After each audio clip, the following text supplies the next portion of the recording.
طرحت الفنانة بسمة بوسيل أغنية جديدة بعنوان عشنا وشفنا عبر قناتها الرسمية على موقع يوتيوب وجميع منصات استماع الموسيقى. الأغنية من كلمات وائل توفيق وألحان حسن علي وتوزيع فادي إبراهيم وميكس وماستر مصطفى رؤوف. وكلمات الأغنية بتقول عشنا وشفنا اللي خان عشمنا ندي أمان، وكمان بيلوم علينا ويجيب عينيه في عينينا مريض حب امتلاك واسمه دور ملاك، وده من جواه ملاك وده طبعه من زمان، النوع ده يقضي عمره يغلط ويعيدها تاني، يحتاروا الناس في أمره يلاقوه أناني، يحتاروا الناس في أمره يلاقوه أناني، ببقى في حالة انهيار ويزود جرح نار، وحكايتي قفل عليها وما بيسألش فيها، أنا مش مصدومة فيه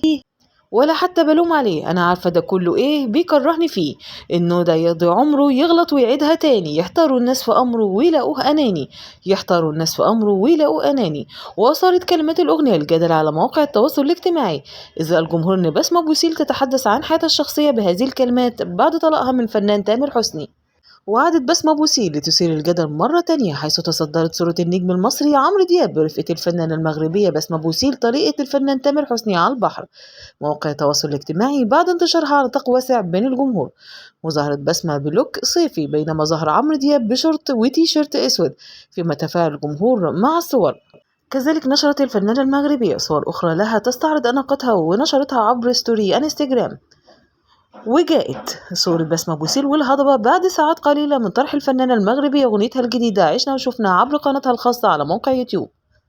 وفي شهر إبريل الماضي كانت بسمة بوسيل قد أعلنت انفصالها بشكل رسمي عن تامر حسني من خلال منشور بها على موقع التواصل الاجتماعي انستجرام، وقالت حينها وجعلنا بينكم مودة ورحمة، ده كلام ربنا في الزواج والطلاق، لقد تم الطلاق بيني وبين تامر حسني وسيظل بيننا كل ود واحترام، ربنا يكتب لك ويكتب لي كل الخير امين يا رب. ليرد تامر حسني على منشور بسمة بوسيل وجعلنا بينكم مودة ورحمة بين الأزواج في كل حالتهم سواء تزوجوا أو لم يقدر الله الاستمرار، فانفصلوا باتفاق الطيب وستظل بيننا المودة والرحمة وأجمل أولاد، وسيظل بيننا الاحترام والتقدير، عشرة 12 سنة مش هينة، ربنا يكتب لك ويكتب لي كل الخير يا بسوم. وبكده تكون انتهت فقرتنا، لو عجبتك القناة ما تنساش تعمل لايك واشتراك وتفعيل زر